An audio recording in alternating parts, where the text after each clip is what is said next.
Hey guys, welcome back to Magic TV. My name's Craig. It's 9 o'clock. It's a Saturday, which means it's time for a Talk Magic. And I have interviewed, I've done hundreds of interviews on Talk Magic. And very rarely does somebody come back on. However, this person that I'm going to be speaking to today has come back on. And the reason is it's been, I would say, 3 years, if not longer, since I interviewed him the first time round. And the way that his career has gone is completely different. He's ended up in completely different places and situations than he thought he would do.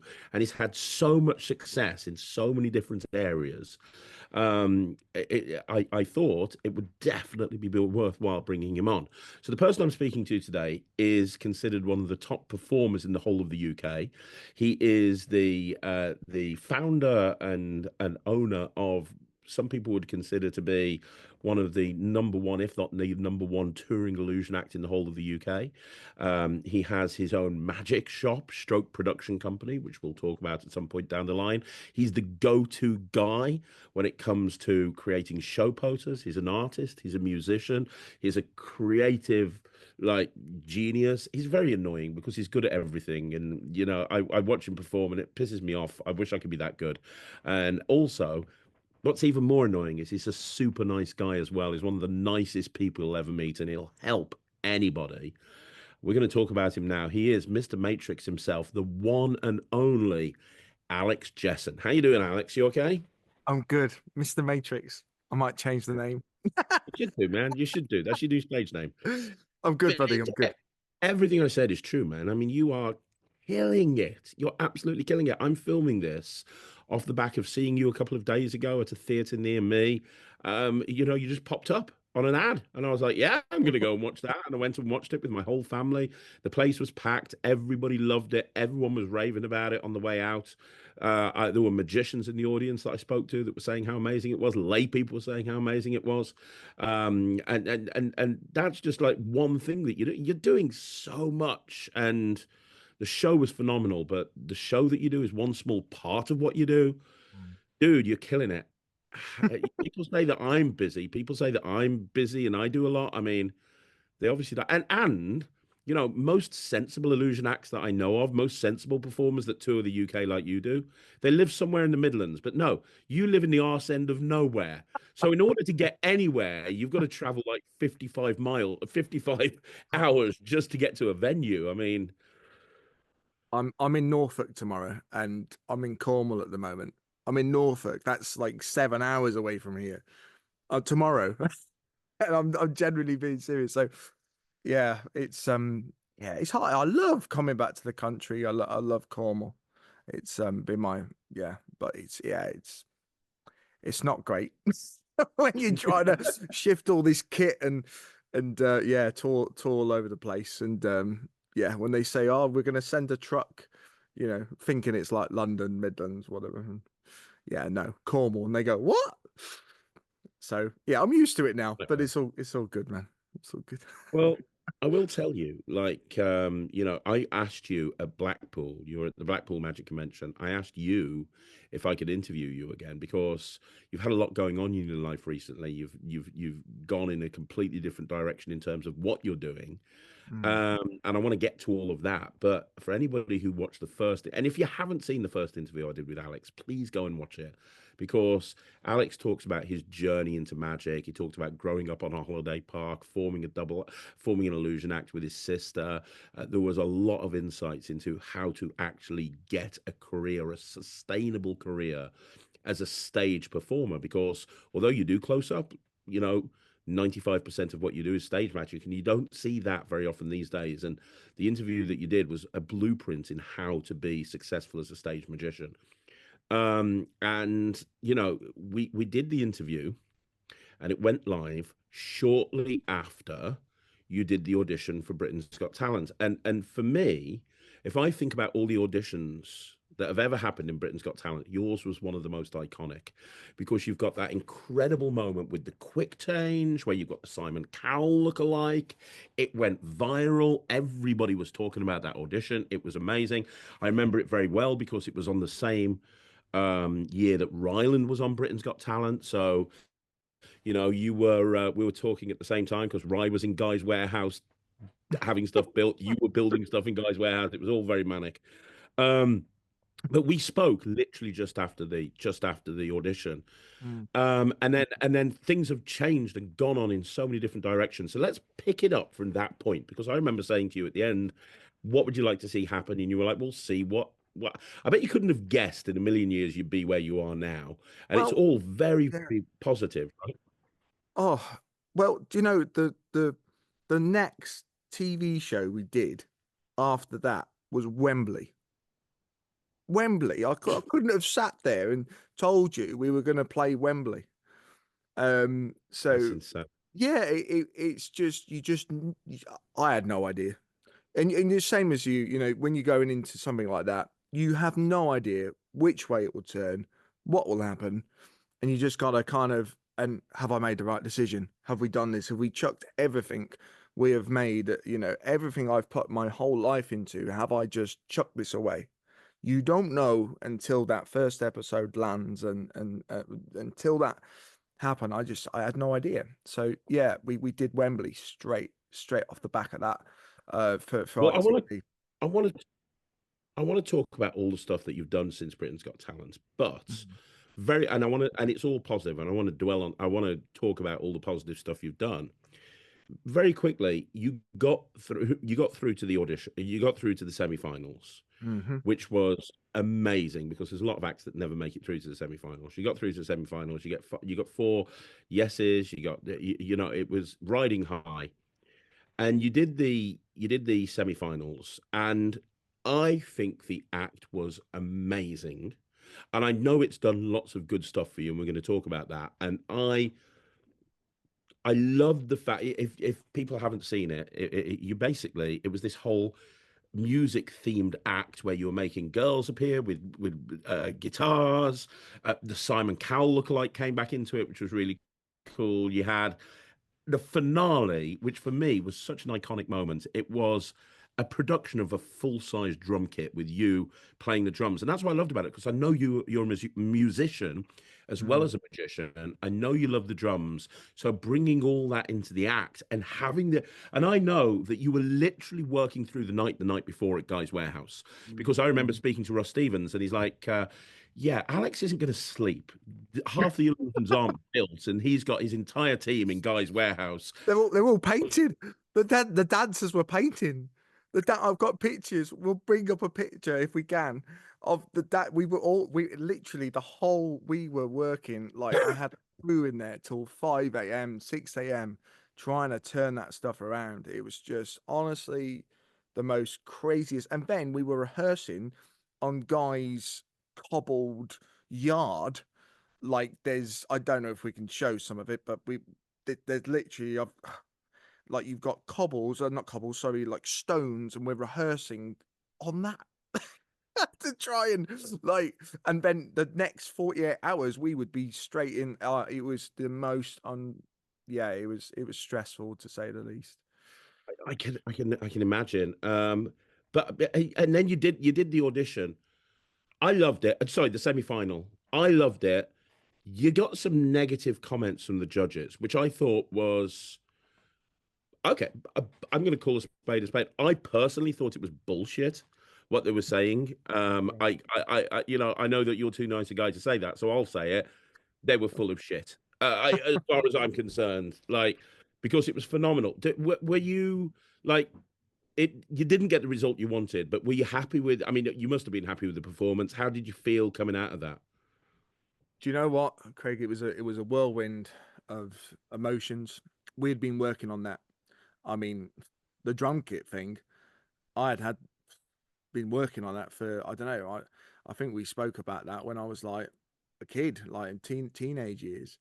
You know, it'd been my dream to make a full size drum kit appear with me playing on it, and yeah, it's always been a dream. And so you've got all those emotions of you've got to this point. We had such a great we had issues in the rehearsal, and I'll say this: we had issues. I won't obviously reveal what issues we had, but we had issues to the point where I was not I wasn't freaking out, and I'm pretty. I'll do anything. I'll pick something. And I'll go out there and I'll do it. And I'm able to get myself out of situations. I'm, you know, that's experience. That's the whatever.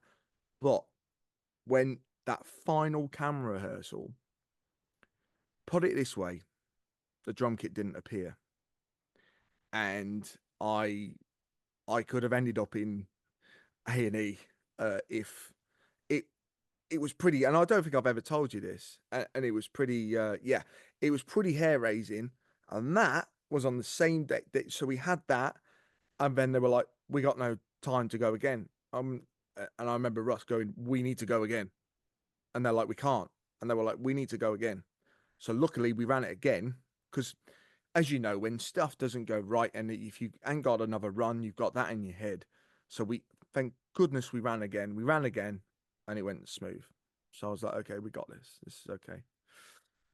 But, going into that and the emotion of getting to the end of it, and then having some of those comments of it not landing to them the way it should have, I guess, to the way they were feeling. And I was just, I remember being, I don't know if I think there's footage of it, but I remember just being, I don't know, I was very disheartened and very broken down. I was low because of, I'd put so much into it.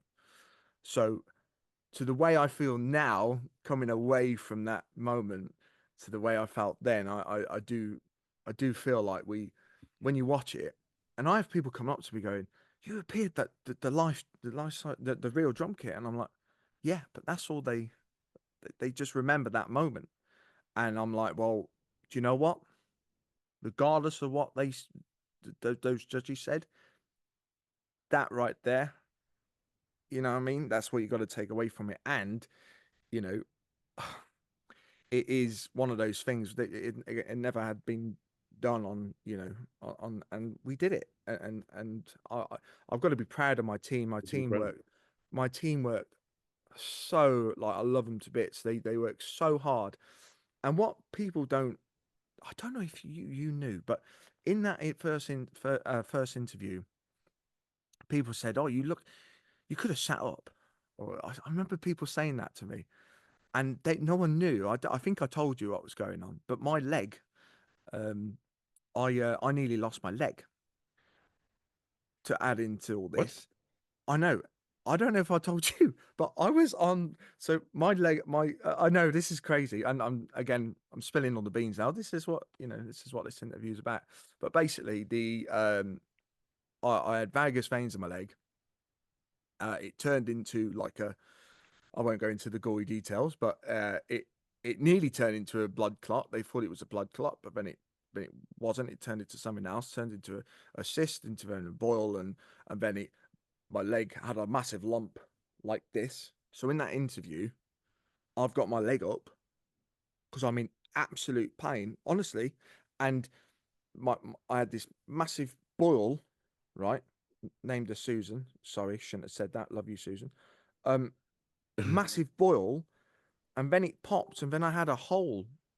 I had a hole in my leg, and then the doctor said to me, this was a couple of days before going up to film it. They said, you could lose your leg. I was like, what? And they were like, you need to rest. You can't do it. So silly enough, I went and did the live shows, played a drum kit. That's me really playing that drum kit. Um, I don't want to go into details because I don't want to reveal what else I was doing. So really, I shouldn't have done that. So in that moment when I'm standing there and getting all this, my leg is throbbing. I'm trying to not. I've got all these emotions. I've got that going on, and my team, the Lamorna's crying her eyes out. Kelsey's looking at me, going, "Who's my wife?" Kelsey's looking at me like, "What's going on?" And I was just like, "Get me out of there." So I yeah, I walked out of there feeling a very differently to what I feel now. And it was interesting because Simon actually apologized to us, which I don't know if that's common knowledge. But he then started to apologize during someone else's act, and then he asked for us to go to his dressing room, and they got Lamorna to go because he was worried about Lamorna because she was crying and whatever. So Lamorna went to his dressing room straight after we did that on the ad break, and he was giving a like, you know, saying if you're okay and oh, you can have some biscuits or whatever, and Lamorna, Lamorna's mom, and they were having a good chinwag, and he was apologizing and saying we, you know, whatever he said, can't remember. But then, you know, that was straight afterwards. So it was it was like, I didn't get it. I don't know. I suppose I didn't, you know, at that moment. And then looking back now, yeah, it was pretty, when you watch it, it's like, whoa, that moment of the drum kit is the pinnacle. And that was, you know, it was about bringing the different, you know, spin of my family were musicians. My nan was an opera singer. My gramps was a pianist. You know, they wanted to be a musician. That's what they were their dream, and I turned to be a magician. But I still did my drumming, and music's a big love of mine, and that's why I wanted to combine the two. So, I don't know what track we just went off with the question, but I hopefully that kind of gives you an insight of Yeah, it does. It that does. moment. And when I watched your show at Stafford, you did this incredible illusion that was like very story driven, all based around the sword basket, but using a homemade magic box on a pool table with rakes and brooms, which is probably one of the best illusions I've ever seen. And the reason is the story behind it. You told a story about how, you know, you saw an illusionist, you want to be an illusionist, you got your sister, you made a little box, you put it on your on your pool table, you grabbed some brooms and everything, and you tried it, and you did this illusion, and then I don't want to tip it. People should go and see your show and see it live because I know it's become a signature illusion. Mm-hmm. That was meant to be the illusion that you were going to do on the live rounds, wasn't it? Which is very emotive and really fits your story as a brother and sister act. But you ended up going in a different direction, right? Yeah, it was talked about it. I mean, we designed it. God, when did I design that? I think it was. I mean, we've been talking about it for years and years and years, but I think I actually did the concepts in 2019, Wow. 2020, maybe. So I did the initial. So that's how long that had been going on. So we talked about it. I wanted to bring the brother and sister, the story. I wanted to put a bit of, you know, backstory with it, and there was problems with the VT and stuff like that on the lives. They didn't show certain things. You know, that show's a beast, and hats off to the producers and hats off to everybody who works on it, because, you know, Russ will say as well, like it's a beast. The unfortunately we slipped in that VT wasn't correct. It didn't set the tone of that performance correctly, in the sense of showing, yes, it showed the brother and sister us growing up, but it didn't show the certain elements of, like, for instance, the illusion you're talking about. When you see the show, there's a VT and it sets that Yeah. up perfectly. But that is because I made that VT and I made sure I made sure that everything was in there the way it should have been. So, you know, and that whole, I don't want to give it away because, yeah, you should come and see it. But I'm really pleased we can finally do it out on the road and show people it, because it goes. We end the first act with it, and Yeah, it's such a strong ending for that first half. It because you really. hear everybody going like at the, you know, yeah, yeah, it's really, and what I wear as well. I think people don't expect me to come out wearing. Well, I didn't expect you to come out like that, to be honest. It gets a cheer. I just come out going away because it gets, the first time we did it, I come out like that and everybody was laughing. I was like, okay, I need to play on this. And yeah, it's the girls, all the crew, everybody just, yeah, Can't believe I'm wearing what I'm wearing, but It's whole, great. it's the help, the whole thing, and it's very a different pace, and that's what we wanted to do with the BGT. We didn't want to do the same thing every round, and I wanted to change, to change it. And another thing as well, they introduced us as a quick change act, and I don't understand. None of us know. Russ doesn't know. None of us know whose decision that was made to introduce us as a quick change act. Yeah, because you're not. No, and they know that. So that didn't help because they were expecting quick change. Mm. And here I am, start playing a drum kit. Do you know what I mean? I've thought about this a lot, like over the years. I've kind of, in a way, because we've done so much since then. You know, it's it's just one of those branches which we walked on to get to where we are now, and I am thankful, and I know your opinion of it, but I am. Everything happens the way it should Yeah. in my eye, and that helped me. And I think sometimes, let's not use the word failure, but let's, because it wasn't a failure, but you know, when you have, it kind of gives me more, the disappointment of the reaction of those judges gave me more fire to move on rather than making it defeat me. I was like, and the best of it is, I worked with Alicia on the big bash, New Year's Eve big bash at Wembley, and I worked. She was hosting, and I worked with, and we were representing BGT that year. There was two acts, and we represented. We literally we represented Breed Beats because it was all about 2022 what acts, and we were chosen to represent Britain's Got Talent, and that says a lot. Yeah, it does. Yeah.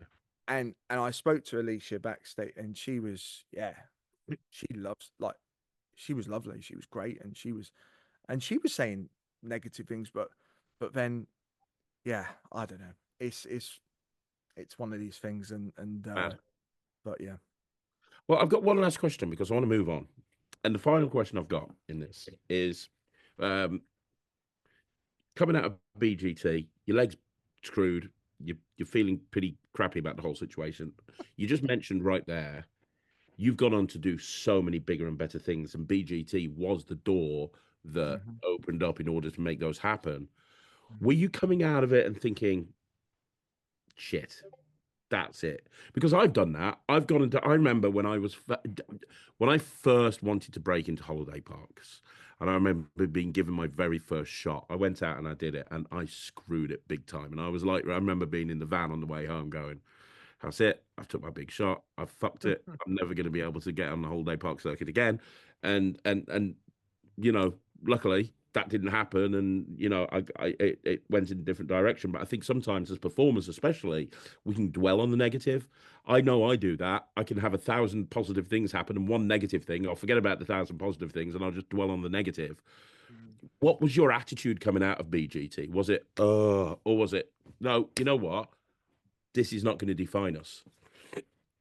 Originally it was, yeah, originally it was, have I just made a big mistake? Have I but I had to, it took me a couple of weeks to, um maybe even not, maybe even longer than that, to try and pull myself out of that state and go, and I couldn't watch it. I couldn't watch it. I, couldn't- I was like, I can't watch it.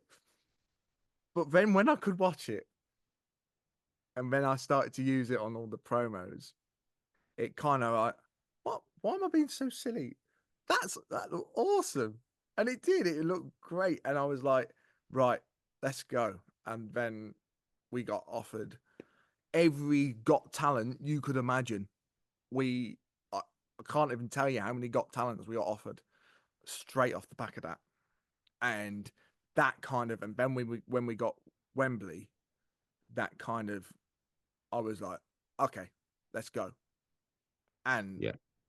didn't look back, and then, yeah, I am truly grateful of that experience. And people go, would you do it again? Would you? I just don't think I would, because I think it happened the way it should have. If I was to do it again, I'd do it in a totally different capacity. I mean, I didn't talk or anything like that, did I? You know, I did. And you've seen my show. That the patter is a lot to do with Yeah. our show, but in that you know, they didn't. They wanted us just to do the. They didn't want the patter and the stuff like that. They didn't want that. So I just went, yeah, okay, fine. But I think I've ever, you know, it would be in a different capacity. But what we did and what we, you know, set out to do opened so many doors, and that's yeah. And as soon as that first door opened, that's when I started to go, okay, let's go. Mm. And yeah, I'm like I said, crazy to look back to you know that last It interview really to is, now. man. It's mad, yeah. It really, really is. It's My mad. gosh.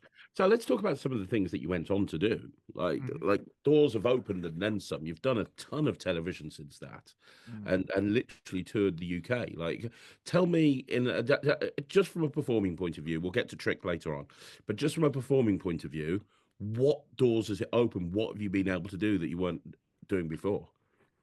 Well, the big one was the Wembley. That was a bucket list. That was the first big bucket list item, because I was like, that's insane.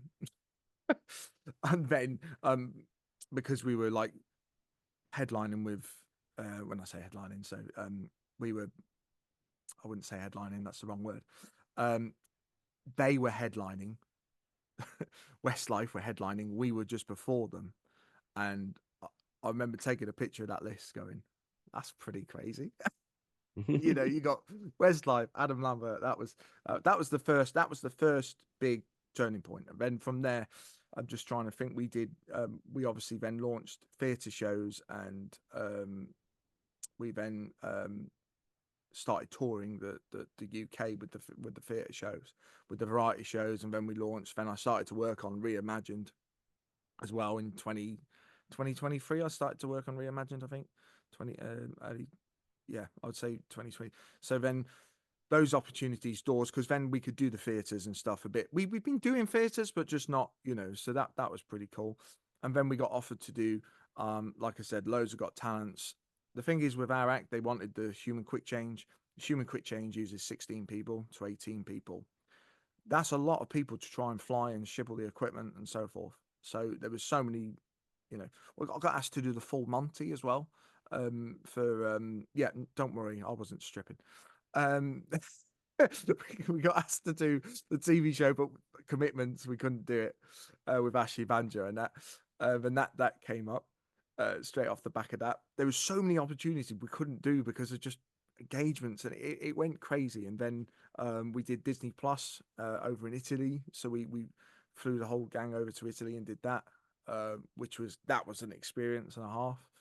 Um, that was a really great experience. And then what did we do? We just yeah, it just went a bit crazy. And then we were still doing ships and cruise ships, um, which was great. And then we filmed some stuff. We did just trying to think. It's really hard to. It's just been a bit of a whirlwind since, you know, with other stuff going on. And then we played the O2 last year in front of 20,000 people. Made this famous TikToker rapper appear.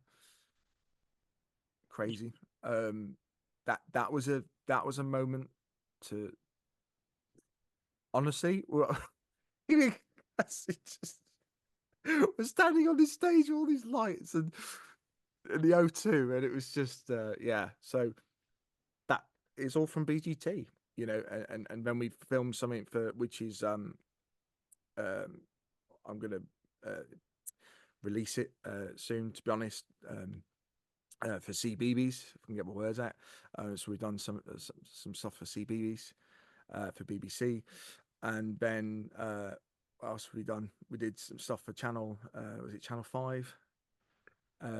Yeah, it's just and then there's more stuff in the pipeline which I can't talk about, which I wish I could talk about, but we're working on stuff now, which is gonna be again box stickers. Um, stuff I would never thought I'd dream to have said I could do, or even be possible. So, Yeah.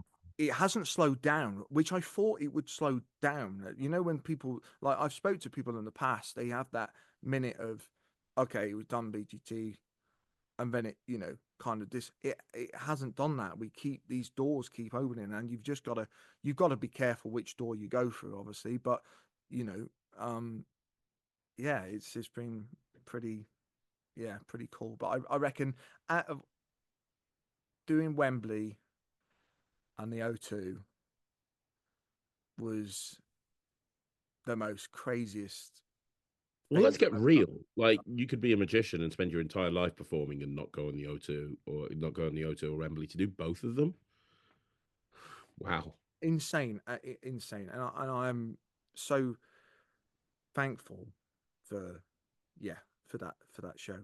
So, um, it's hard for me to sit there and because One thing if it wasn't for that, yeah.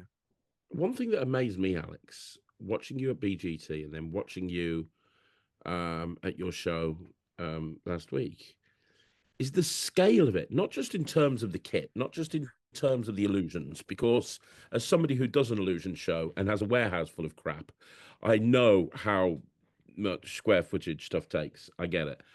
But not just about the scale of the show. I'm talking about the amount of people. Like, when we get booked, when Slightly Unusual get booked for a big show, it's normally me, Matt, Kat, Ryland, maybe Thea. That's it. 5 people, two of which are kids. Like, and most gigs, it's probably just going to be me and Matt and one person that goes in the box, Ryland or Thea or Kat. Like, even at the theatre that I saw you at the Gatehouse, which admittedly was packed, but it's not the biggest theatre in the world. You had like an entire crew. You had like one girl on a camera. Like, there must have been about 8 or 9 people out there. It amazed me how big your crew is that you go to shows with. Even somebody like Danny Hunt doesn't have that scale, and Danny does a lot. And I've seen very few acts, very few illusion acts that have that amount of people that are involved in the whole production. Probably because Daddy's not a fool of chucking everything. God bless you, buddy Danny. He's not a yeah. I'm. I guess I've just never shied away. I want the audience. I want the audience to have the show I know I can give them. Is that the right thing to say? I think you know what I mean. I don't want to. I want to give them give them everything and go look. This is why you're paying for that ticket. I want them to come away and go. I don't want them to go away and go. I've just seen a guy with a deck of cards, or whatever. One man. I want them to come away and go, whoa, what was that? That was and I just and yeah, I'm a sucker. For my big toys and stuff. I love all that, and I love having, the crew bring on the stuff and the yeah. We've got crew everybody everywhere. I mean, that show, we actually condensed the opening of that show because the theatre couldn't fit it, so we had to condense. We reduced the size of that opening because the opening would normally be a lot, which it didn't affect the show. The show, no one would have known, but because of the size of the theatre, he had to condense it. Because because it was tight. So we do find it sometimes.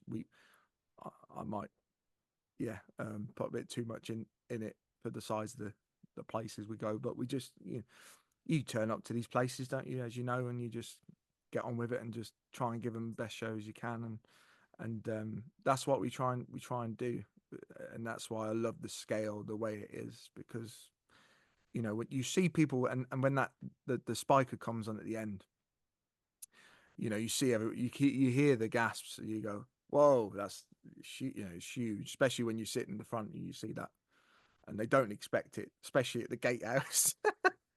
So come on, all the in-house guys, they were doing theatre tours because it was History Day when you come and saw us. So we turned up and all these people were going round having a tour. So they were just on this. We were loading in all this equipment. They were just, yeah. So they just didn't expect, But that's what I want to do with that with our shows is give people the best I possibly can, what's physically possible. Yeah, I think that's always my goal, I That's guess, good. and So hopefully, yeah, it is came there, across. before we move on to what else you've been doing, is there anything else you want to achieve from a performance point of view? You know, you've talked about all the Got Talents that have come knocking. I don't think you've done any of them, maybe, or maybe you did one of them or something. I don't know. But like, would you consider doing another Got Talent in, scaling the show down and going into it and approaching it in a different way? Or like, what is it that you want to achieve moving forward? I would like, to, yeah, I guess I would like to do a Got Talent where I could show, because I feel like, for instance, the Got Talents, they only see what we did, that big, great big, whereas actually, like you've seen, it'd be quite nice to do something different, the patter kind of, or something what shows kind of not strip it back, but just show a different. I'd like to do that more than, Mm. I know what I'm trying, what I'm trying to Yeah, say. no, I know exactly what I mean. That'd be cool, but obviously everybody loves the big scale, the big, which is, I love it. So I'm always like, yeah, go on then, let's do it. Why? I had Go on, sorry, no, carry on. no, I was gonna say, I literally 2 days ago, Tuesday, I had another Got Talent askers again. So it's constant, but it's just the scale of that to try and get it to these places. That's the only thing with that routine. So I have been working on different ways how we can try and, but you have producers, they want it a certain way, they want a certain look for their show and so forth, and that's what they love, and that's what they. So yeah, it'd be, for me, it'd be nice, Got Talent side of things, to try and do something uh completely different to what we've done, to show, because we can do, as you've seen in the show, it it's just that human quick change, and what we did on BGT is just a small hair compared to what Matrix actually is. So for me, for a performer, I'd love to show the world a bit more of that on TV, should we say? Does that make sense? Got it. Yeah, it does. Okay. Um, why is it? One more question, actually. I was going to that made me think about this. One more question before we move on. Why is it, do you think, that less people now than ever before are into doing illusions? Because it feels almost like it's a dying art form in the UK at least, and it's not. I know it's not, but a lot of the touring illusion acts aren't around anymore. The only ones that I can that are regularly touring. You see some people that I don't really get, they've got an illusion in their show, but I don't really consider them an illusion act, or maybe they're just, but the days of back in the day when I first got into magic and you had, like so many illusion acts going around, everybody. That's not the thing anymore. Is it because like kids that get into magic these days, they're into close up and not stage? Is it because finally people have realized that being an illusionist is a giant fucking pain in the ass? Um, I don't, which it can be. The amount of legit. I did a gig with a close up magician the other day, and he was close up, and I was there doing close up, and he's like, oh, I had to drive half an hour to get here, and oh, they've got nowhere for me to put my case. And I'm like, got nowhere for you to put your case. Like, try getting to the venue 5 hours beforehand, before anyone else, spending hours loading in, finding a warehouse to keep your stuff in, having to have a van, multiple girls, so you've got somebody that's always available, sticking around until after the event finishes so you can load out, getting back at 6 o'clock in the morning, loading into a warehouse. Like, The it's not list, just, yeah, like, yeah. why do you think it is? Why do you think it is? Because you love it and you have to love it in order to do illusions. You know what I mean? And I've seen so many ex-illusionists that become mentalists. I don't know if you've noticed that. Yeah, they do. They do. They're like, right, I'm going to turn up in my with my briefcase. Yeah, Yeah, yeah, yeah. exactly. Yeah, I think I was very lucky to have somewhere to store things for one. Mm. Um, the love of it has a lot to do with it, and the the keeping the you know the building up slowly. Don't I find especially with these younger, these people coming into this business, they want all the big toys straight away. They want to appear the helicopters. They want to do all this. They want to, what I mean. It ain't as easy as that unless you've got money backing. Then that's a different thing. But if you're starting from scratch with no money there, with not you've got to build, and it is expensive. Illusions is so expensive. Um, so if you build, keep building, and expand, and you still have that love for it, and you've still got the drive for it, then that's how that's how I ended up with what we have now. Because I just kept building, kept at it, and just kept the love for it. And you've got to have so much, like you said, when you get to these places, and they go, you got to put the kit there, and you go, what do you mean I got to put the kit there? I can't, I can't put the kit there. Or here's these 2 flights of metal stairs. It's raining. It's outdoors. You've got to carry all your stuff up there, and you just got that. I think that's what finish people finishes people off is when they're getting, they just have enough of it. And don't get me wrong, I've been in the same, I've had the same feeling. I don't want to do that. You know, I don't, but I'm lucky now to be in the position I can kind of pick and choose you know, what we want to do in the sense of that. But that's just because of how long we've been. So I think people give up, don't they? And I think, and I get it. I think you know, expense is a lot to do with it. Storing the kit and the hassle and not having the patience to be able Hmm. to deal with, you know, deal with that sense. And it's such a shame because you do find there is a lot less around in the UK, a lot. And it is a shame. And I really hope people can keep at it.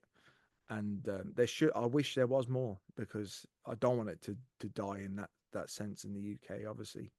In the world, it's strong, but in the UK, especially on like, because I started on the holiday circuit and stuff, on the holiday circuit, there's barely any illusions now, which is such a shame. But yeah, it's an expensive game, and you got to have a nice big van to get it in as well. Oh, yes. So, what advice would you give anybody who's watching this that is considering embarking on the career of an illusionist? Don't no. Being honest, no. Um, just don't give up. Don't give up when you yeah, just have a crack at it. You know, try not to copy people. Try and be as original as you can. Obviously, there's only so much you can do with appearing someone, disappearing someone, and so forth. And when you're starting off, you have to get the off the shelf stuff and whatever. But try and find your own kind of niche to be different. I think it's easier said than done, but I think that's, yeah. Try and find your own kind of way in, and what makes you stand out from the crowd. If you get that, then you're onto a winner. Would you say your defining thing as an illusion actor has changed over the years? Because obviously, when you first started, it was the brother sister dynamic, Mm. and now I mean, you've got so much more that's in the show than that. But although that's still a big part of the show, and there's a lot of narrative that you have, it has evolved beyond that now, hasn't it? Yeah, and it's. I mean, we spoke about it, I believe, in the first interview where I was going to go off for the drumming career, and my sister was going off, you know, and that was going to be the end of Matrix, Mm. and that was, and but I had to kind of go right, um, Matrix can still be Matrix. We can, find, and then I found a way of, trying to, and like you said, that brother and sister thing has always been there. I've always tried to keep it because it is the heart of the show. At the end of the day, that's how it began, and that will always be there. I'll always try and write it in, and but it has changed. But because my wife's in it now, you've got that husband and wife Hmm. banter. The stuff which wasn't in the show the other day, but the stuff in our other show, Masters, which we do with Richard Jones. Which again, I think BGT, we wouldn't have been doing that if it wasn't BGT brought me and Richard together. And we've got this fantastic. You'll have to try and come and see that if you can. Masters of Deception. But in that show, we've got some stuff in there where the husband and wife, husband and wife thing, also plays off. But yeah, it evolves, and you've just got to kind of go with the times and just try and just see where you end up. But if looking back now to where the show, the narrative and everything, yeah, it has changed. But you can't. I didn't really. Did I plan it? Probably not. It just kind of happened, I guess, into the way when you write this material. It's just, yeah. Then the show ends up being. But yeah, it's nice to work with your family. You also have your ups and downs of your squabbles and stuff, and the team are look at you. You're like, is this really happening? And you're like, it's family, But to be able to do it with your family, and yeah, I wouldn't change it for the I wouldn't change it for the world. Wow, that's amazing. So here's a question for you then. Let's put a pin in this because obviously for a second you've achieved so much as a performer. Like we just referenced it there. Having the show with Richard, you and Richard, Masters of Deception. I mean, along with the show that you run yourself, along with all of your private bookings and everything. I mean, you as a performer are incredibly busy, like incredibly busy. And you do not want for work at all. So many opportunities are coming your way. So why, in God's green earth, would you decide to set up a magic shop, Alex? I keep asking myself that, Craig. We've been Like having all these. seriously, why? When we were at the theatre, the phones was pinging, orders were coming in, and I'm like, ah, oh, I, I Like don't. you're so busy, and you doing one show will effectively take you out for an entire couple of days, like It with the does, yeah, scale of how you do things. it Like, does. and yet you've decided to open up tricks, and you launched it at the Blackpool Magic Convention, Mm. and it's a very different to any other magic shop I've ever seen before, and we'll talk about that. But first of all, why? I don't. In a way, I wanted something there to I don't know, fall back on. Maybe is that a word to say? I don't know. You know what I mean? I haven't got a family of my own yet, Craig, and I'd like a family, and you know, we want I can't be running around like I do constantly forever. I can't. So in a way, I suppose this is and also I love creating, and I'm like I want to do stuff. What wouldn't really fit me? I've got so many Yeah. ideas, and I'm like, it wouldn't fit my show, but I'd love to make it. But like, what's the point? So I thought, oh, well, why not make it for other people and kind of create stuff. So this is kind of it. It kind of just happened. I'm making it. Here I am sitting here going. Oh, I want to fall back, but actually, it just. We've been doing Blackpool. Come on. So I design posters. I've got the graphics design business, which works fine with Matrix and the touring because when I'm sitting in the dressing room or I'm sitting on a cruise ship, I can get the computers out and I can sit there and I can create stuff on, whatever downtime I've got, which I don't have a lot of it, but when I do, I can sit there and I create the posters and stuff for people. So Blackpool, I would stand there on the graphics design stand, and we get work. I've done some crazy some big names in magic and stuff, and some which has all stemmed really from Blackpool and from doing that, So Blackpool's really helped the graphics design business in that sense. So I've always been there. I've always had the stand, and I think it was like last year or the few years, I brought I brought a little box of tricks I had from a magic store, which has been sitting in a. So I thought, oh, we'll sell them off, and I was like, let's just open a shop. So this year I did. And it was so last minute, Craig, because obviously the design stuff, I was like, I got a few more. Oh, I should release that. And it was just this off the cuff thing. And Kelsey's looking at me like, you're mad. You're mad. I don't know. What are you doing? You're gonna, gonna kill yourself. Like, you're gonna, whatever. I just, yeah, I don't know. There's not really, honestly, there's not really, I don't know why I did it, but I've done it. And from the response it's had, I'm glad I've done it. And it's the right, I think it's the right thing to do. And I've got so many, like I said, I've got so many ideas. I didn't have a lot of time. And I thought, I'm one of these people where I just, I didn't have a lot of time to try and, to get everything out. As you know, as a magic creator yourself, and I've been creating magic and designing illusions for a very long time now. It takes time. So the stuff I released was stuff which I've been doing, tried and tested, you know, for years. So I was like, that's going to be easy for me to put out there because I know it works. I've got experience with it. We just need to make duplicates, basically. So that's the kind of thing we did this year to be able to launch the shop and have a couple of other people's products, stuff I thought was unique, and I liked and fitted with what I'm trying to do. And then obviously, then I thought I'll because of my illustrating background and so forth, and I thought I'll draw some magic tricks.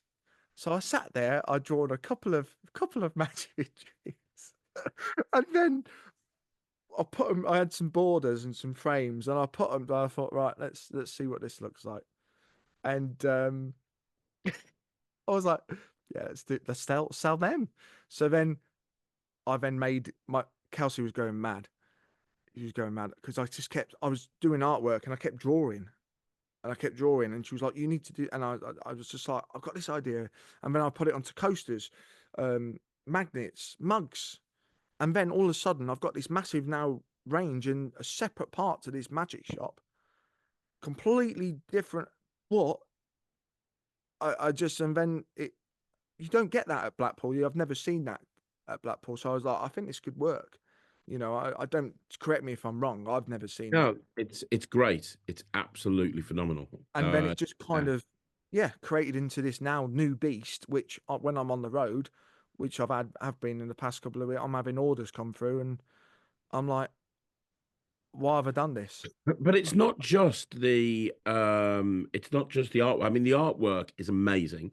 I don't want to say too much about everything that you've got because obviously, um, I'm doing a review show special on a lot of the stuff that you're bringing Mm, out. yeah. But I mean, it's more than just the artwork, even though the prints and the artwork look amazing. Mm, There's a lot of other stuff, both stage and close up. So, I mean, yeah. your flashcards. Is it the stage flashcards, the U pick It's flashcards? you pick, yeah. Yeah, Yeah, the yeah. U pick flashcards. They're brilliant. I know that Richard Jones is using these in his show, aren't they? Mhm, mhm. Like they're amazing, and you've got them for pretty much every single subject, haven't you? Yeah, which was obviously was a risk of like, is that too much? But then I'm trying to cater for, for everybody because they will work for everybody, and I've done it in so many different. So I had a family show which went out on the road, which we didn't do. I produced and put out, and I've been using these. Well, I've been creating these flashcards for a few years now, probably about 5 or 6 years. And I've had them in my show on cruise ships. We've used them in masters. We've used them. I've been using them for. And the thing is, I design them and I make them, and then it was just a thing I've put on a show. And I've had so many comments of people going, "Where'd you get them from?" or "What are they?" And I'm like, "Oh, it's my own. I've just designed them." So I thought, well, they'll be great to release. And when I was doing them, I was like, well, why not do them for family entertainers as well? And then I thought, hang on, let's do Easter, let's do Christmas, Halloween, because then you're using the same, they can have it in their show. And then when it comes to those seasons, all you have to do is just swap the pack out. It's still the same structure, but now you've got an Easter trick, and and it's just easy to swap out. Um, and that was my thinking of on the back of that. And they've landed really well. Like people, I've had, lots of orders from all over the place, all over the world actually, since Blackpool for those flashcards. Yeah, a few other big names I won't mention have actually bought them as well. Um, and we'll be using them. I'll ask him if I can. I'll put it on the website I'll ask if they can do a review of it. But I know Sean Alexander has got a set as well, who's done Edinburgh Fringe, who's going to be, I believe, using them at Edinburgh, and yeah, they've gone down really really well. But it was just combining that design background with the magic background, and just making something look innocent, just like you would just get, you know, from any shop. I mean, I when I would do it, I would say, "Oh, these are from W.H. Smith," and they just look innocent, you know. Yeah, they are. I mean, I'm going to be doing a whole thing on the site, but I mean, your LED table, which Ryland bought for his show, is amazing. He's trying to convince me that we need to buy a second one at the moment. Bless him. Uh, Oh, I'll help him with that. I'll message him. Yeah, convince. Yeah. yeah, convince your Again, dad. Yeah, you definitely need. you definitely need that, Ryland. Yeah. Again, that was just we made one for Matrix years ago, when I say probably about 9, 8 years ago. We made one for Matrix, and I used to do a D-Light routine, and it was funny because you said about, and I used to do this whole thing, and that was part of my D-Light routine, and it really worked. And I had so many people going, "What's that?" And I'm like, "It's my own," So I thought, well, let's bring that out, because again, and actually the version you've got, the version we brought out, is so much better than what I used to use. It was terrible. Mine was on a 9-volt battery. It was just, yeah, it weren't great. It wasn't as bright, and you couldn't do as much as you can with. So I've kind of perfected it, and it is what it is now, and yeah, you can use it as a nice stage piece, with your D lights. You can use it for all sorts of, yeah. It looks really, and Right. we put it in the theatre show as well. The one you saw.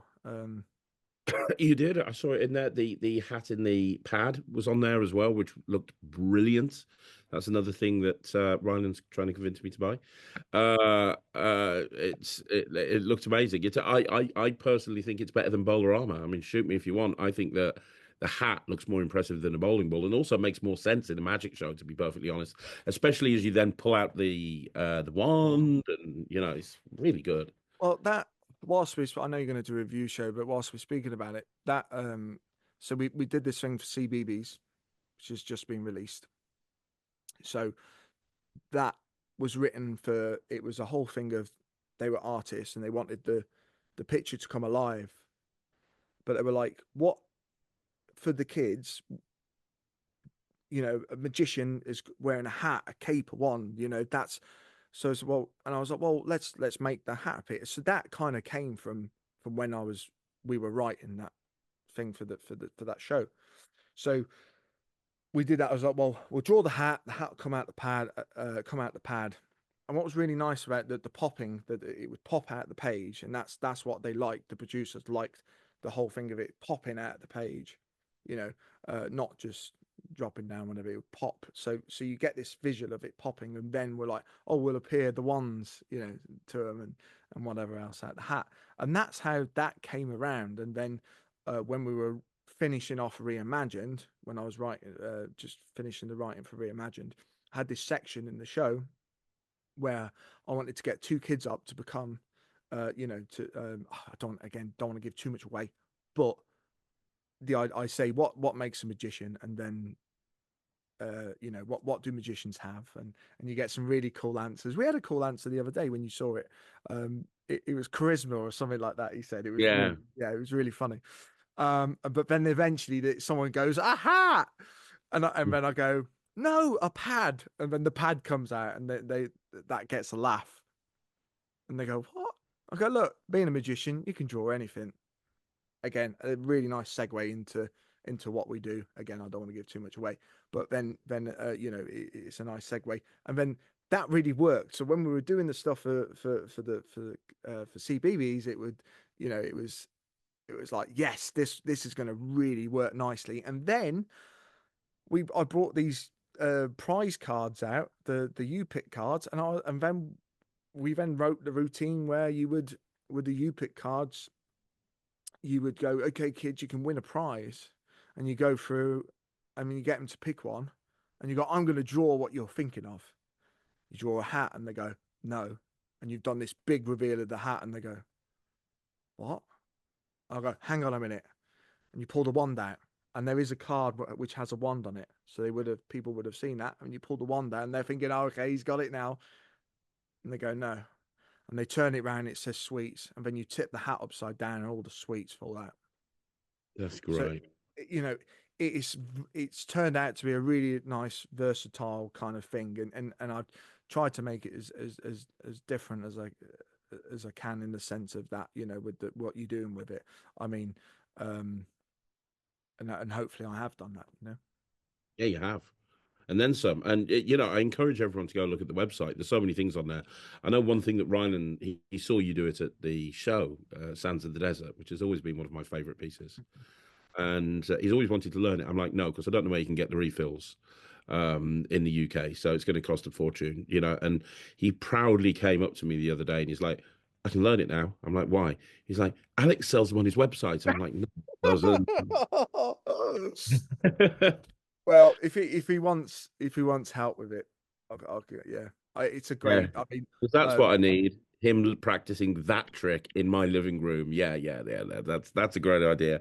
So, Sarah, we're gonna. I'm so messy with it as well. I don't know if you saw how messy I am with it. As it was going everywhere. So could you imagine Ryland's watched that and gone, right, yes, let's go. And you're like, oh, I could just imagine you sitting there going, oh, and I am so messy with it. I literally, I've seen people do it where they're so really, really, because they're like, the Yeah, sand, I've got to, and you were just like, I'm like, yeah, that's how you've got to do it, though. You've got to 100%, have that energy 100%. to it.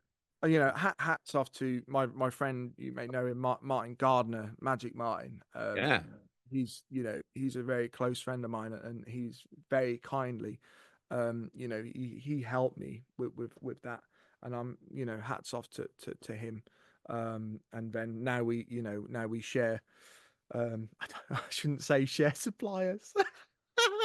The sand and stuff, but that sounds dodgy. that But sounds right, anyway, doesn't it? it's so visual. It's one of these things. Yeah, okay, you can create some really unique stuff, but just when you put something like that in a show with what it just changes that.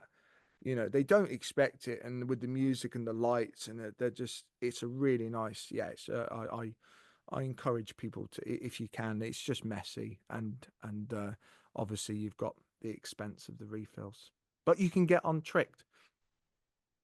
There you go. There's the segue. That's There you go. There you go. If you want the refills, come to us. Yeah. brilliant. Oh, Absolutely brilliant. So obviously Tricked is going to go from strength to strength. You've got the website up and operational. You'll be attending conventions and so on and so forth. You've got Matrix. Is there anything else that you're wanting to subject yourself to at any point in the near future, or are you happy with where things are? yeah, I think so. I like consulting. That's what I've been doing as well. I've been doing a lot of consultancy work for shows behind the scenes, which I don't really shout off the roof about, but maybe I should. But I've been doing some consultancy for Oh, wow. some shows, which is really cool. That's something else I've been doing. So I enjoy that. I do enjoy that because it's, I don't have the pressure of, you know doing it myself. But I'm able to get really creative and be different, you know. So I really enjoyed that. So I'd like to do lots more of that, to be honest. That's something I'd like to do, whatever time I can. But yeah, with the and obviously the production side of things as well. I've got the Edward J Productions, um, which does a lot of. We have a full AV lighting sound company, which people don't realize we have. But I didn't even know that. did you not? Yeah, it's fully operate. We have a full lighting sound, and we do festivals, corporate events, theatre shows, support. We have. That's why when you How do see you our find show, time we've to do that as well? I have a secret weapon called Owen. Um, he's one of my best friends. He's the guy who was operating the show. Which hats off to Owen because he sits there and operates it all by him. You know, he does the sound, the lights, the visuals. He controls. He's a wizard like that. So me and Owen run that side of things. Because I used to be a tech. At school or college, I learned how to become a technician. I was a lighting technician primarily. Again, I don't know if I've ever said that before to you. No. But then I learned how to be a stage manager because I wanted to learn the backstage things. I wanted to be able to understand that side of things so I could implement it through, having that other skill set to be able to implement through our show. So I could go into these places, I could go into these theaters, and I could speak the lingo. I could understand. It's so funny, Craig, when we turn up to these theaters, and I'm dressed fully in black. I don't come in my, I'm fully in, I'm crew. I've got my pass just as I'm as much as the team is, and I'm setting lights, we're rigging, I'm rigging, I'm pushing props and whatever, and so forth with the guys, just as we are a team, we're equals. And then the crew at the theaters haven't clocked. And then all of a sudden I get a mic on and I start chatting, they're like, what? And then I get my suit on, and they're like, "What?" And it's I have it so many times when they haven't clocked. You just pop up doing that sort of stuff in the strangest places, like at Blackpool Magic Convention. Killian was doing his show with Harry and Ryland, and I turn up at 5 o'clock with I no, I turn up first. Like, they've got a call time at 7:30, so I turn up at 7:30, and I walk into the room, and you're there setting up lighting. I'm like, you've got a dealer stand. How are you having time to do this? It's like, oh, Harry needs some extra lights for his act, so I'm setting up some extra lights. I'm like, who carries some extra lights with them in their car just on the off chance? Like, and we're not talking about one little light. We're talking about a full stage setup of lighting that Reed's Friggin' able to put into the desk to control, and it's like, hazers. Yeah. yeah, hazes and everything. I'm like, Yeah, Rodney messaged me. Well, he put a thing on and he was like, "Anybody got a hazer?" And I said, "Yeah, I can bring a hazer because we've got a band coming up." And he was like, "Oh, I forgot you. Yeah, no, that's great, brilliant. Thank you, thank you, thank you." So I bring the hazer up, but we had taken a load of pics. We took a load of stuff just because we've got an empty van, and I'm one of these people. If I've got space, I'll fill it. So I was like, let's just put some extra stuff. I was like, yeah, we'll take this. We took a lighting desk, and we just took random stuff because we'll make the stands because I was part of guys. Our stand is next to Guy, sorry, stand. So I helped with the TV and stuff like that for them and whatever. And said, oh, we'll bring some extra lights to make it. In the end, we didn't need it. So, um, or I can't remember. Maybe it was that, or it was because of Rodney asked and we didn't use it because of that. Anyway, we happened to have all this kit there, and he was very lucky. And he was like, I need some like battens, and I went, mm-hmm. Thinking I've got some. So we and Owen went in and me and Owen went and set it, and then Owen operated it for that show. Yeah, it's just I don't know why I do it, Craig, to myself with all this stuff, but and I'm it's knackered. another example of you being the nicest guy in Magic, though. Genuinely, you didn't have to do that. You didn't have to do that. It wasn't on you at all. No, but You just did it. You did it to help mm, selflessly. You had a million other things to do yourself, and let's just be clear here. That was like huge help to those kids, and you didn't need to do it, and you just did. And that's, if people get one thing from this interview, it's that story right there is an example of the type of person that you are. Oh, bless him. I just, yeah, I don't know. I don't know. He needed the lights, so I was like, let's give you the lights. I've got the lights. Yeah, there are moments when I'm not in that. I'd do anything for, yeah, for my magic, family and friends and so forth. But there's moments in life where I'll go, do I say something? Yeah, we were at a gig, Matrix was performing. Their drummer, their drummer had a car crash. He was fine, but he's on the side of the road. He couldn't get to the gig, and they were like, "We've got no drummer." And I'm like, Don't tell me please don't tell me I'm your drummer. like, and I'm full in Matrix suit. We're literally, it was a big variety show, massive, big orchestra band, and they got no drummer. And I'm like,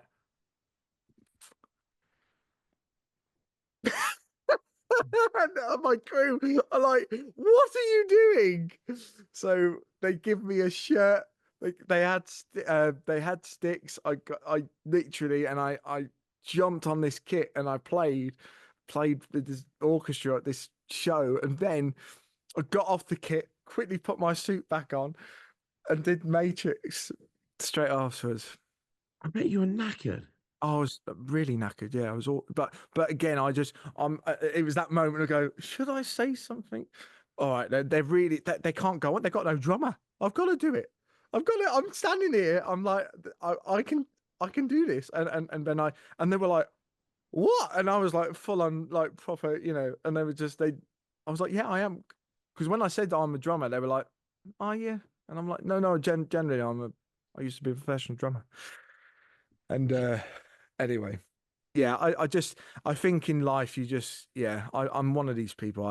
If someone needs it, I'll help them. Yeah, people help me. I think that's what people helped me when I was, and I think maybe that's where I get it from. Maybe people went out the way, to help me to make my dreams, reality. I guess so. Yeah, I think Wow. someone needs some lights. Give him some lights. I'm glad you're at a convention and Alex is there and you need some lights. He'll have a van. They'll be in. He'll have a whole They'll be show. in it. No problem. Yeah, they'll be in it. Whatever you need, they'll be in it. And sans refills. Yeah. The whole stuff. Alex, it's amazing. You are absolutely incredible. And you know what? I think we'll be doing another one of these interviews in a couple of years, and we'll be talking about all the other amazing stuff that you've done. Do you ever plan? I'm going to ask you one last question before we wrap this up. Are you planning on slowing down anytime soon, or are you just going to keep going 100 miles an hour? I don't know how to answer that. I don't know. I don't know. I I love the rush, Craig. I love taking on new projects. As you know, opening a random magic shop, just Yeah. hell of it. Um, I don't know. I will. I'd love in a couple of years. Yeah, a couple of years time, we'll be sitting there again, and it'd be interesting to see what I've got myself in, what messes I've got myself into. Um, I and guarantee you, whatever it is that you do, it's going to be successful. yeah, I'll whatever I do, I always try and put in 110%. Whatever I do, and I'm up for doing, I'm up for doing new projects, new things, new opportunities, pushing myself constantly. And I think that's what's great, about this industry we're in. You can do some amazing, crazy things, and it all started off with, you know, a a little magic trick from Safeways, from a kit, from seeing a magic show, and that's where it all started from. And yeah, just yeah. That's wonderful. That's absolutely wonderful. Alex, you're brilliant. You're absolutely amazing. So people can support you in three different ways. The first way you can support Alex is by going and buying tickets for Matrix Reimagined. It's an amazing show. Take it from me. It's constantly evolving. It's absolutely brilliant. And by the way, if you want to see the best phone to impossible location, that's the first thing I went and spoke to you about, wasn't it? That's the first thing. I mean, it's incredible. It's the best appearance of a borrowed phone to impossible location I've ever seen. It just blew my mind as somebody Took us who 4 years to get I'm that. not surprised, man. I'm not surprised. When I say it visually appears, I mean it visually. Oh, it's just brilliant. It's brilliant. Absolutely amazing. So, first of all, if you want to go and see Matrix Reimagined, you go on the Matrix website. There's going to be links to various different places that you can buy tickets. And you can get merch there as well. Ryland is walking around with his Matrix hat everywhere he goes. Second of all, don't forget that Alex and Matrix also do a show with Richard Jones, which is called, what's it called again? It's called Masters of Deception, and we've got Mark Oberon in it as well. We've got Mark Oberon, Oh wow, a legend. Yeah. amazing! Talk about So, three completely different styles. We got big yeah. illusions and all of the different stuff that you do. You've got very cerebral type of style with Richard, and then you've got, the master of manipulation himself. I mean, that's what a show! Yeah, What a show! and Emily as well is part of it. Mark Also, Oberon. they're doing the coding act in So there as well. they're doing that as well on selective dates on. So you just have to see which ones Emily's on, but yeah, they've got the coding in there as well. Brilliant. So yeah, it's an insane. Yeah, it's a very good show, again, there's stuff happening with that, and over time I'll be able to release, just keep on the website, and there's stuff going on with that. So more dates, more things going on. So yeah, that's exciting. That's an exciting project because it really works. It really. And what's the website for that one? That website is my word, Masters of Deception Live, I think, something like that. But just go on to Matrix and it's all on there. So matrixillusion.com. That website's currently being created by myself, which I still haven't finished, but it is up there. But it just needs to just go on the Matrix website and it's all on there, and you'll find it on mine and Richard's socials. But we're releasing new stuff on that all the time. Brilliant. Yeah, that's really and like I said, Mark's a new addition, and we've done it a couple of shows with Mark now to see how it works. And my word, it's a really powerful show, just because, like you said, we've got those three completely different styles, and we also do all stuff together, which is really cool. That there's stuff we do together, and it really works. Yeah, it really works. Oh, that's brilliant. Okay, I'm definitely going to go and watch that one. So go and check out the Matrix website for that. And then finally, your new magic shop is called Tricked. The website for that is trickedmagic.com. trickedmagic.com. We did a review of the appearing donuts recently, or the color changing donuts, which obviously you've got there in conjunction with Smoky Mountain. Yeah. But we're doing a full review show on a lot of the lineup. But go on the website; it's live now. You can see everything on there, including examples of Alex's incredible artwork, which is now all over my man cave, thanks to Ryland. So everywhere. So which is good. Sorry about that. Sorry about that. No, that's a good thing. It's amazing. It needs to be more of a Magic Man cave. So you got all that stuff going on. Go and support Alex. I mean what I say. He's one of the nicest people in Magic. He's one of the hardest working people in Magic. And he's also very, very successful. Strange that. You're a nice guy. You're hardworking. You're ambitious. And you're successful. That sounds like that's a formula to me. So, Alex, congratulations again, man. Seriously, congratulations on everything you've achieved, everything you continue to achieve. On behalf of everyone that's watched this video, thanks for coming on Magic TV. You are amazing. Guys, leave a comment down below. Let Alex know what you thought. Go and buy lots of stuff from his website. Go and watch his show. I will be back again next Saturday with another Talk Magic. Until then, thank you very much for watching. My name's Craig Petty. On behalf of Alex Jesson, this has been Magic TV, and I will see you again.